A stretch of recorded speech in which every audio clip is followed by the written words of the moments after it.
आसा हम मस्कीन खुदाई बंदे, तुम राजस मन भावे। अल्लाह अवल दीन को साहिब, जोर नहीं फुरमावे। काजी बोलिया बन नहीं आवे, रहाओ रोज़ा तरे निवाज गुजारे। कलमा पिस्त न होई, सतर काबा कट ही भीतर। जे कर जाने कोई, निवाज सोई जो न्याओ विचारे। कलमा अकलै जाने, पांचों मुसला बिछावे। तब तो दीन पछाने, खसम पछान तरस कर जी में। मारमणि कर फीकी, आप जनाए अवर को जाने। तब होए पिश्त शरीकी, माटी एक पेख धर नाना। ता मैं ब्रह्म पछाना, कह कबीरा पिस्त छोड़ कर। दोज़ख स्यों मन माना। वाहिगुरु जी का खालसा, वाहिगुरु जी की फतेह। भगत कबीर जी ਦੀ ਬਾਣੀ ਦੀ ਵਿਚਾਰ ਕਰਦੇ ਹਾਂ। ਇੱਕ ਗੱਲ ਬਾਰ-ਬਾਰ ਸਮਝ ਵਿੱਚ ਆਉਂਦੀ ਹੈ ਕਿ ਭਗਤ ਜੀ ਕਾਂਸ਼ੀ ਜੀ ਵਿੱਚ ਰਹਿੰਦੇ ਤੇ ਕਾਂਸ਼ੀ ਵਿੱਚ ਬੜੇ-ਬੜੇ ਵਿਦਵਾਨ ਪੰਡਤ ਵੀ ਹਨ ਤੇ ਉਸ ਸਮੇਂ ਜਿਹੜੀ ਹਕੂਮਤ ਹੈ ਉਹ ਮੁਸਲਮਾਨਾਂ ਦੀ ਹੈ ਤੇ ਮੁਸਲਮਾਨ ਤੇ ਕਾਜ਼ੀ ਰਲੇ ਹੋਏ ਹਨ। ਹਾਕਮ ਤੇ ਕਾਜ਼ੀ ਰਲੇ ਹੋਏ ਹਨ। ਹਾਕਮ ਉਹ ਕਰਦਾ ਜਿਹੜਾ ਕਾਜ਼ੀ ਕਹਿੰਦਾ, ਕਾਜ਼ੀ ਉਹ ਕਰਾਉਂਦਾ ਜੋ ਹਾਕਮ ਨੂੰ ਚੰਗਾ ਲੱਗਦਾ। ਇਸ ਤਰ੍ਹਾਂ ਆਮ ਪ੍ਰਜਾ ਦੇ ਉੱਤੇ ਧੱਕੇ ਕੀਤੇ ਜਾਂਦੇ ਹਨ। ਹਿੰਦੂਆਂ ਨੂੰ ਮੁਸਲਮਾਨ ਬਣਾਇਆ ਜਾਂਦਾ, ਮੁਸਲਮਾਨਾਂ ਨੂੰ ਚੰਗੇ ਤੇ ਹਿੰਦੂਆਂ ਨੂੰ ਮਾੜੇ ਕਿਹਾ ਜਾਂਦਾ। ਤੋ ਇਸ ਸ਼ਬਦ ਦੀ ਵਿਚਾਰ ਕਰਦਿਆਂ ਸਮਝ ਆਉਂਦੀ ਹੈ ਕਿ ਭਗਤ ਜੀ ਕਿਸੇ ਕਾਜ਼ੀ ਨਾਲ ਗੱਲ ਕਰ ਰਹੇ। ਕਈ ਵਿਦਵਾਨਾਂ ਨੇ ਉਥਾਨਕਾ ਵਿੱਚ ਲਿਖ ਦਿੱਤਾ ਕਿ ਕਾਜ਼ੀ ਭਗਤ ਜੀ ਨੂੰ ਆ ਕੇ ਕਹਿਣ ਲੱਗਾ, ਭਗਤ ਜੀ ਤੁਸੀਂ ਇਸਲਾਮ ਧਰਮ ਦੀ ਸ਼ਰ੍ਹਾ ਨੂੰ ਕਬੂਲੋ ਤੇ ਤੁਸੀਂ ਸਾਡੇ ਵਾਂਗੂ ਮੁਸਲਮਾਨ ਬਣ ਜਾਓ। ਭਗਤ ਕਬੀਰ ਜੀ ਉਸ ਨੂੰ ਬੜੀ ਨਿਮਰਤਾ ਨਾਲ, ਬੜੇ ਪਿਆਰ ਨਾਲ ਸਮਝਾਉਂਦੇ ਨੇ, ਕਿਉਂਕਿ ਜਿਹੜੇ ਮਹਾਂਪੁਰਖ ਹੁੰਦੇ ਨੇ ਉਹਨਾਂ ਦੇ ਸਮਝਾਉਣ ਦਾ ਤਰੀਕਾ ਬੜਾ ਨਮਰ ਹੁੰਦਾ। ਤੋ ਭਗਤ ਜੀ ਉਸ ਨੂੰ ਕਿਸ ਤਰ੍ਹਾਂ ਗਿਆਨ ਬਖਸ਼ਦੇ ਨੇ। ਕਾਜ਼ੀ ਬੋਲਿਆ ਬਨ ਨਹੀਂ ਆਵੇ, ਇਹ ਰਹਾਉ ਦੀ ਪੰਗਤੀ। ਹੇ ਕਾਜ਼ੀ, ਤੇਰੇ ਨਾਲ ਸਾਡੀ ਗੱਲਬਾਤ ਕੀਤੀ ਠੀਕ ਨਹੀਂ ਲੱਗਦੀ। ਕਿਉਂ? ਭਾਵ ਤੇਰੇ ਨਾਲ ਬੋਲਣਾ, ਤੇਰੇ ਨਾਲ ਬਹਿਸ ਕਰਨੀ, ਤੇਰੇ ਨਾਲ ਸਵਾਲ ਜਵਾਬ ਕਰਨੇ, ਇਹ ਠੀਕ ਨਹੀਂ ਲੱਗਦਾ। ਕਾਰਨ ਕੀ ਹੈ? ਕਿਉਂਕਿ ਤੇਰੇ ਕੋਲ ਹਕੂਮਤ ਦਾ ਜ਼ੋਰ ਹੈ। ਤੂੰ ਆਪਣੇ ਆਪ ਨੂੰ ਸਰਕਾਰੀ ਬੰਦਾ ਸਮਝਦਾ ਤੇ ਸਰਕਾਰੀ ਹਾਕਮ ਜਿਹੜੇ ਨੇ ਉਹ ਤੇਰੇ ਕਹੇ ਮੁਤਾਬਕ ਲੋਕਾਂ ਨੂੰ ਫਤਵੇ ਦਿੰਦੇ ਨੇ। ਕਿਸੇ ਨੂੰ ਮੋਮਨ, ਕਿਸੇ ਨੂੰ ਕਾਫਰ ਕਹਿੰਦੇ ਨੇ। ਤੋ ਭਗਤ ਜੀ ਨੇ ਗੱਲ ਮੁਕਾਈ, ਹੇ ਕਾਜ਼ੀ, ਤੇਰੇ ਨਾਲ ਸਾਡਾ ਬੋਲਣਾ ਬੰਦ ਨਹੀਂ ਹੁੰਦਾ, ਤਥਾ ਤੂੰ ਸਾਡੇ ਨਾਲ ਪੂਰਾ ਨਹੀਂ ਉਤਰੇਂਗਾ। ਤੂੰ ਸਾਡੇ ਸਵਾਲਾਂ ਦਾ ਜਵਾਬ ਨਹੀਂ ਦੇ ਸਕੇਂਗਾ। ਦੋਵੇਂ ਤਰ੍ਹਾਂ ਦੇ ਅਰਥ ਵਿਦਵਾਨਾਂ ਨੇ ਕੀਤੇ ਹਨ। ਜੇ ਪਹਿਲਾਂ ਮੰਨ ਲਈਏ ਕਿ ਹੇ ਕਾਜ਼ੀ ਤੇਰੇ ਨਾਲ ਬੋਲਣਾ ਸਾਡਾ ਬਣ ਨਹੀਂ ਹੁੰਦਾ, ਉਹ ਵੀ ਠੀਕ ਹੈ। ਪਰ ਇੱਕ ਗੱਲ ਯਾਦ ਰੱਖ, ਹਮ ਮਸਕੀਨ ਖੁਦਾਈ ਬੰਦੇ, ਮਸਕੀਨ ਦਾ ਮਤਲਬ ਹੈ ਆਜ਼ਜ਼, ਨਿਮਾਣੇ। ਅਸੀਂ ਤਾਂ ਨਿਮਾਣੇ ਖੁਦਾ ਦੇ ਬੰਦੇ ਹੈਗੇ, ਅਸੀਂ ਵੀ ਖੁਦਾ ਦੇ ਬੰਦੇ, ਤੂੰ ਵੀ ਖੁਦਾ ਦਾ ਬੰਦਾ। ਭੇਜਿਆ ਸਾਨੂੰ ਵੀ ਰੱਬ ਨੇ ਆ, ਭੇਜਿਆ ਤੈਨੂੰ ਵੀ ਰੱਬ ਨੇ। ਰੱਬ ਹੀ ਸਾਨੂੰ ਭੇਜਣ ਵਾਲਾ ਹੈ। बस फर्क सिर्फ इतना है कि हम मस्कीन खुदाई बंदे, तुम राजस मन भावे। तेरे मन विच राजस हुकूमत चंगी लगती, तथा तू हुकूमत वालियां दे हथ ठोके विच तू उन्हां दा साथी बनिया होया। गल बड़ी स्पष्ट है कि जो काजी फतवा दिंदा सी ਉਹਨੂੰ ਹਾਕਮ ਮੰਨਦਾ ਸੀ। ਹਾਕਮ ਆਪਣਾ ਜ਼ੁਲਮ ਤੇ ਧੱਕਾ ਕਰਨ ਵਾਸਤੇ ਕਾਜ਼ੀ ਦੀ ਲਾਲ ਕਿਤਾਬ ਦੀ ਵਰਤੋਂ ਕਰਦਾ ਸੀ। ਤਾਂ ਭਗਤ ਜੀ ਬੜਾ ਢੁਕਵਾਂ ਜਵਾਬ ਦਿੰਦੇ, ਕਾਜ਼ੀ ਬੋਲਿਆ ਬਣ ਨਹੀਂ ਆਵੇ। ਤੇਰੇ ਨਾਲ ਸਾਡੀ ਗੱਲਬਾਤ ਕਰਨੀ ਬਣ ਨਹੀਂ ਹੁੰਦੀ, ਸ਼ੋਭਦੀ ਨਹੀਂ। ਪਰ ਇੱਕ ਗੱਲ ਯਾਦ ਰੱਖ, ਹਮ ਮਸਕੀਨ ਖੁਦਾਈ ਬੰਦੇ, ਤੁਮ ਰਾਜ ਸਮਨ ਭਾਵੇ। ਤੇਰੇ ਸਾਡੇ ਵਿੱਚ ਕੋਈ ਫਰਕ ਹੈ, ਅਸੀਂ ਤੇ ਹਾਂ ਉਸ 'ਚ ਨਿਮਾਣੇ ਜੇ ਆਜ਼ਜ਼ ਬੰਦੇ, ਤੇ ਤੂੰ ਹੈ ਬਈ ਹਕੂਮਤੀ ਬੰਦਾ, ਤੂੰ ਹਾਕਮਾਂ ਦਾ ਬੰਦਾ, ਤੈਨੂੰ ਰਾਜਸੀ ਗੱਲਾਂ ਚੰਗੀਆਂ ਲੱਗਦੀਆਂ। ਪਰ ਯਾਦ ਰੱਖ, ਅੱਲਾ ਅਵਲ ਦੀਨ ਕੋ ਸਾਹਿਬ, ਇਸ ਧਰਮ ਮਜ਼ਹਬ ਦਾ ਜਿਹੜਾ ਸਾਹਿਬ ਮਾਲਕ ਹੈ ਉਹ ਤੇ ਪਰਮਾਤਮਾ ਹੀ। ਭਾਵ ਜਿਤਨੇ ਮੁਸਲਮਾਨੀ ਸ਼ਰ੍ਹਾ ਨੂੰ ਮੰਨਣ ਵਾਲੇ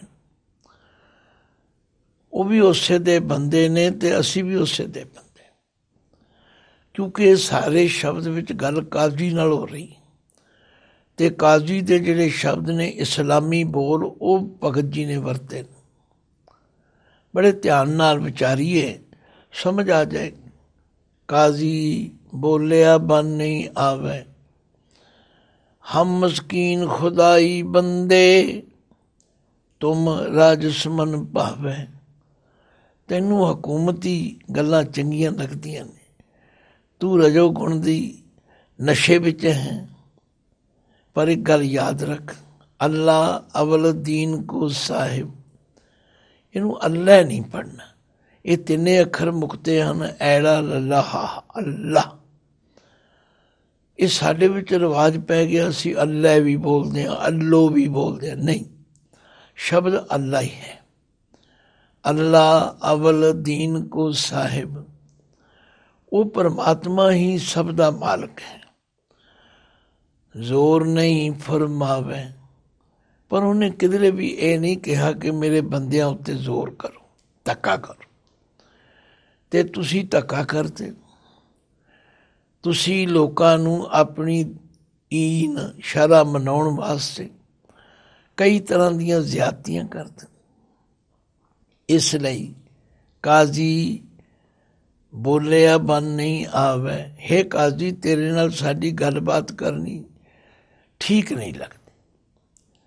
ਪਰ ਇਹ ਤੈਨੂੰ ਅਸੀਂ ਦੱਸ ਦਈਏ, ਤੂੰ ਵੀ ਉਸੇ ਖੁਦਾ ਦਾ ਬੰਦਾ ਤੇ ਮੈਂ ਵੀ ਉਸੇ ਖੁਦਾ ਦਾ ਬੰਦਾ। ਤੇ ਉਸ ਖੁਦਾ ਨੇ ਕਿਧਰੇ ਨਹੀਂ ਲਿਖਿਆ ਕਿ ਮੇਰੇ ਬੰਦਿਆਂ ਉੱਤੇ ਧੱਕਾ ਕਰ। ਫਿਰ ਕਬੀਰ ਜੀ ਸਮਝਾਉਂਦੇ ਨੇ, ਰਹਾਓ ਰੋਜ਼ਾ ਧਰੈ ਨਿਵਾਜ ਗੁਜ਼ਾਰੇ। ਤੂੰ ਰੋਜ਼ਾ ਵੀ ਧਰਦਾ ਹੈ, ਕਿਉਂਕਿ ਆਮ ਤੌਰ 'ਤੇ ਮੁਸਲਮਾਨ ਵੀਰ ਇੱਕ ਖਾਸ ਮਹੀਨੇ ਵਿੱਚ ਰੋਜ਼ੇ ਰੱਖਦੇ ਹਨ ਤੇ ਇਹਨੂੰ ਬੜਾ ਪਵਿੱਤਰ ਕਰਨ ਜਾਣਦੇ ਹਨ। ਰੋਜ਼ਾ ਧਰੈ ਨਿਵਾਜ ਗੁਜ਼ਾਰੇ, ਤੇ 5 ਵਕਤ ਨਵਾਜ਼ਾਂ ਵੀ ਗੁਜ਼ਾਰਦੇ। ਕਲਮਾ ਪਿਸਤ ਨਾ ਹੋਈ, ਭਗਤ ਜੀ ਕਹਿੰਦੇ ਨੇ ਇਸ ਤਰ੍ਹਾਂ ਕਲਮੇ ਪੜ੍ਹਨ ਨਾਲ, ਰੋਜ਼ੇ ਰੱਖਣ ਨਾਲ, ਨਮਾਜ਼ਾਂ ਕਰਨ ਨਾਲ ਕਦੇ ਕੋਈ ਬਹਿਸ਼ਤ ਦਾ ਵਾਸੀ ਨਹੀਂ ਬਣ ਸਕਦਾ। ਇਹ ਸਭ ਦਿਖਾਵੇ ਦੇ ਕੰਮ ਹਨ। ਭਗਤ ਜੀ ਦਿਖਾਵਿਆਂ ਦੇ ਬੜੇ ਖਿਲਾਫ। ਸੱਚਮੁੱਚ ਜਿਨ੍ਹਾਂ ਨੂੰ ਇਹ ਪਤਾ ਲੱਗ ਜਾਂਦਾ कि परमात्मा एक है, परमात्मा सर्व व्यापक है, परमात्मा सर्व शक्तिवान, वो फिर इन्हां दिखाविਆਂ ਵਿੱਚ नहीं पैंदे। भगत जी कहते देख तू मेरी गल समझ, रोजा धरै निवाज गुजारै, कलमा पिसत ना होई। रोजे तखਣ ਨਾਲ, ਨਮਾਜ਼ਾਂ ਗੁਜ਼ਾਰਨ ਨਾਲ, ਕਲਮੇ ਪੜ੍ਹਨ ਨਾਲ ਕੋਈ ਪਿਸਤ ਵਿੱਚ ਨਹੀਂ ਜਾ ਸਕਦਾ। 70 ਕਾਬਾ ਘਟ ਹੀ ਭੀਤਰ, ਜੇ ਕਰ ਜਾਣੇ ਕੋਈ। 70 ਸ਼ਬਦ ਜਿਹੜਾ ਇਹਨੂੰ ਬਹੁਤਾ ਜ਼ੋਰ ਦੇ ਕੇ ਨਹੀਂ ਬੋਲਣਾ। 70 ਆਮ ਤੌਰ 'ਤੇ ਗੁਪਤਵਾਸ ਨੂੰ ਕਿਹਾ ਜਾਂਦਾ ਹੈ। ਜਿਹੜੇ ਰਾਜਿਆਂ ਮਹਾਰਾਜਿਆਂ ਦੇ ਮਹਿਲ ਹੁੰਦੇ ਨੇ ਉਹਨਾਂ ਵਿੱਚ ਰਹਿਣ ਵਾਲੀਆਂ ਰਾਣੀਆਂ ਨੂੰ, ਬੇਗਮਾਂ ਨੂੰ 70 ਵਾਸੀ ਕਿਹਾ ਜਾਂਦਾ। ਕਈਆਂ ਨੇ ਇਹਦੇ ਅਰਥ ਕੀਤੇ ਨੇ ਕਿ ਇਸਲਾਮ ਧਰਮ ਵਿੱਚ 70 ਵਾਰੀ ਕਾਬੇ ਦੀ ਹਜ ਕਰਨੀ ਬੜੀ ਪਵਿੱਤਰ ਮੰਨੀ ਜਾਂਦੀ। ਗੱਲ ਕੀ ਜਿਹੜਾ ਪਰਮਾਤਮਾ ਹੈ ਉਹ ਤਾਂ ਸਾਡੇ ਅੰਦਰ ਹੀ ਮੌਜੂਦ ਹੈ। ਉਹ ਪਰਮਾਤਮਾ ਜਿਸ ਨੂੰ ਤੁਸੀਂ ਮੱਕੇ ਕਾਬੇ ਵਿੱਚ ਵਸਿਆ ਜਾਣਦੇ, ਉਹ ਤੇ ਸਾਡੇ ਸਾਰਿਆਂ ਦੇ ਅੰਦਰ ਗੁਪਤ ਬੈਠਾ ਹੋਇਆ। 70 ਕਾਬਾ ਘਟ ਹੀ ਭੀਤਰ, ਜੇ ਕਰ ਜਾਣੇ ਕੋਈ।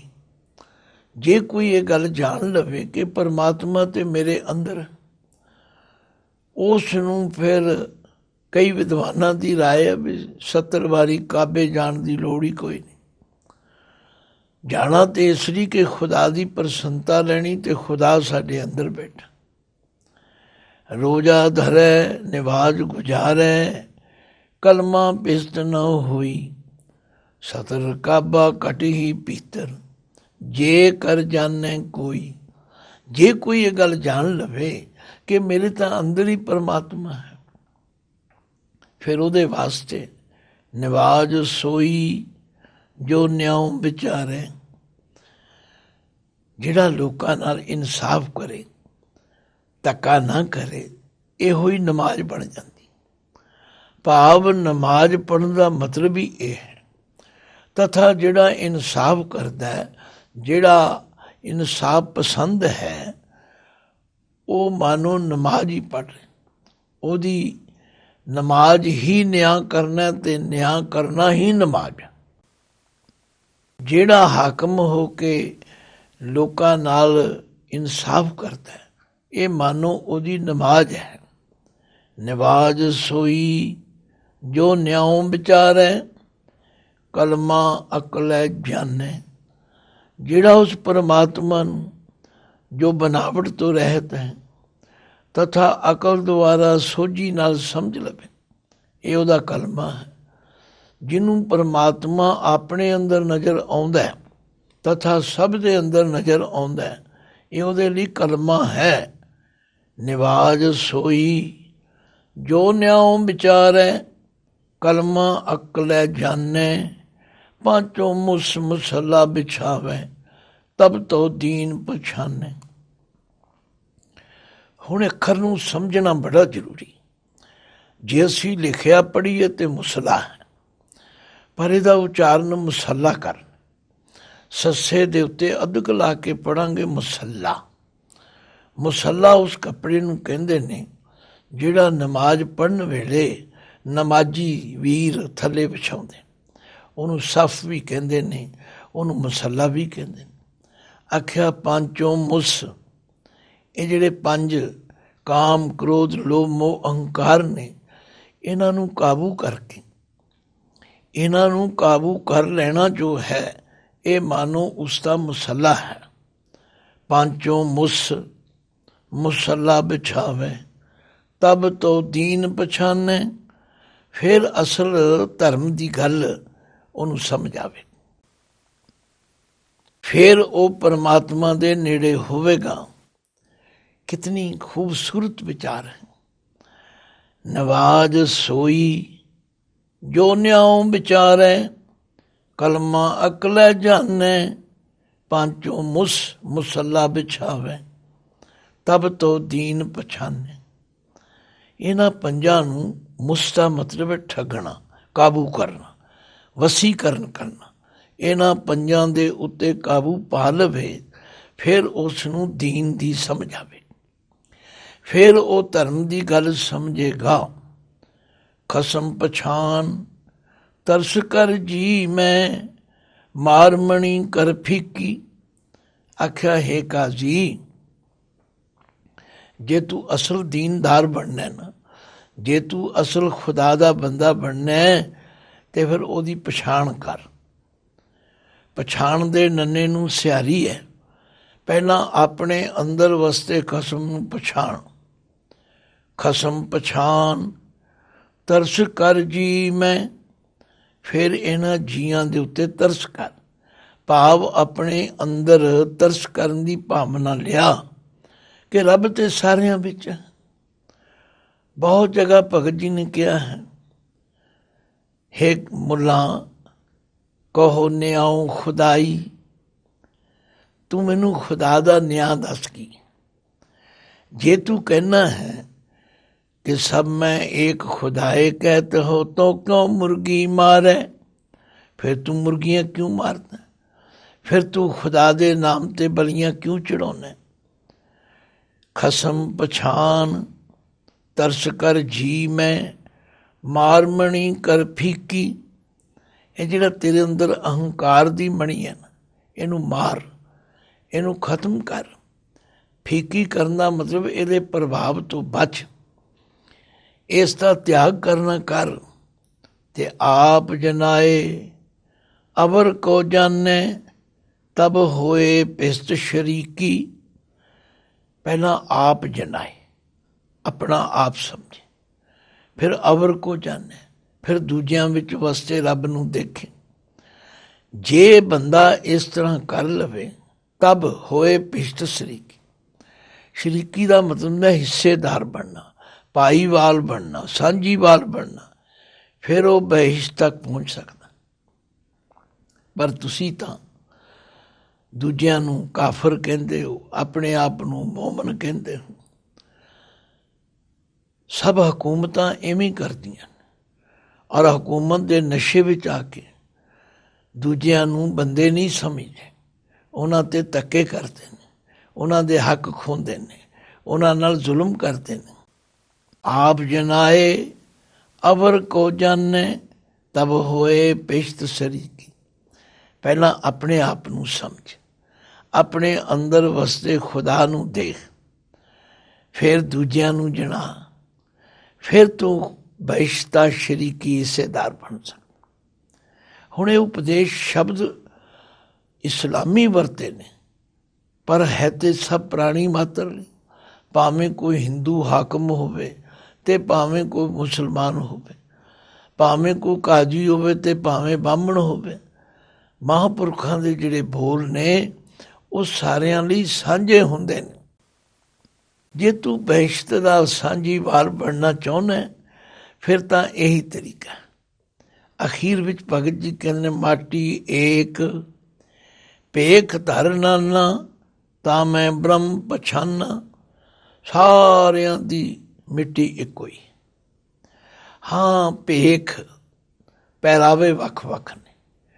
ਹੁਣ ਨਾਨਾ ਸ਼ਬਦ ਜਿਹੜਾ, ਇਹਦੇ ਅਰਥ ਨੇ ਕਈ ਤਰ੍ਹਾਂ ਦੇ ਭੇਖ। ਇਹ ਗੁਰਬਾਣੀ ਵਿੱਚ ਨਾਨਾ ਵੀ ਆਉਂਦਾ।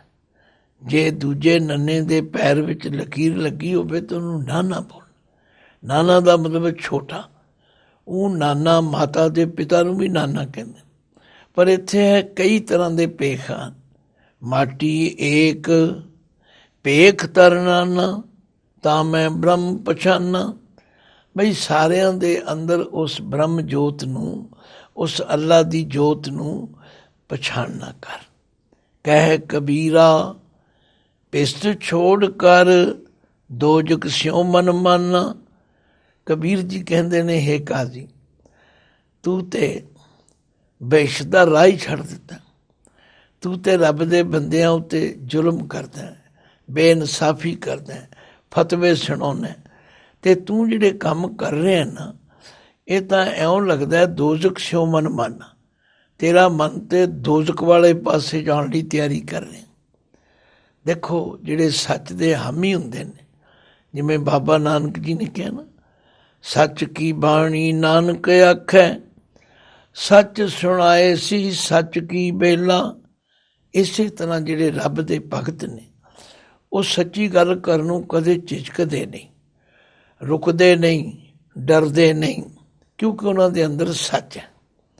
ਤੋ ਭਗਤ ਜੀ ਦੇ ਇਹ ਸ਼ਬਦ ਪਾਠ ਵੀ ਕਰੋ, ਵਿਚਾਰ ਵੀ ਕਰੋ, ਤੇ ਇਹਨਾਂ ਤੋਂ ਜੋ ਸਿੱਖਿਆ ਮਿਲਦੀ ਹੈ ਉਹ ਆਪਣੇ ਅੰਦਰ ਵਸਾਈ। ਮਾਟੀ ਏਕ ਭੇਖ ਧਰ ਨਾਨਾ, ਤਾਂ ਮੈਂ ਬ੍ਰਹਮ ਪਛਾਨਾ। ਕਹਿ ਕਬੀਰਾ ਪਿਸਤ ਛੋੜ ਕਰ, ਦੋਜ਼ਕ ਸਿਉ ਮਨ ਮਾਨਾ। ਵਾਹਿਗੁਰੂ ਜੀ ਕਾ ਖਾਲਸਾ, ਵਾਹਿਗੁਰੂ ਜੀ ਕੀ ਫਤਿਹ।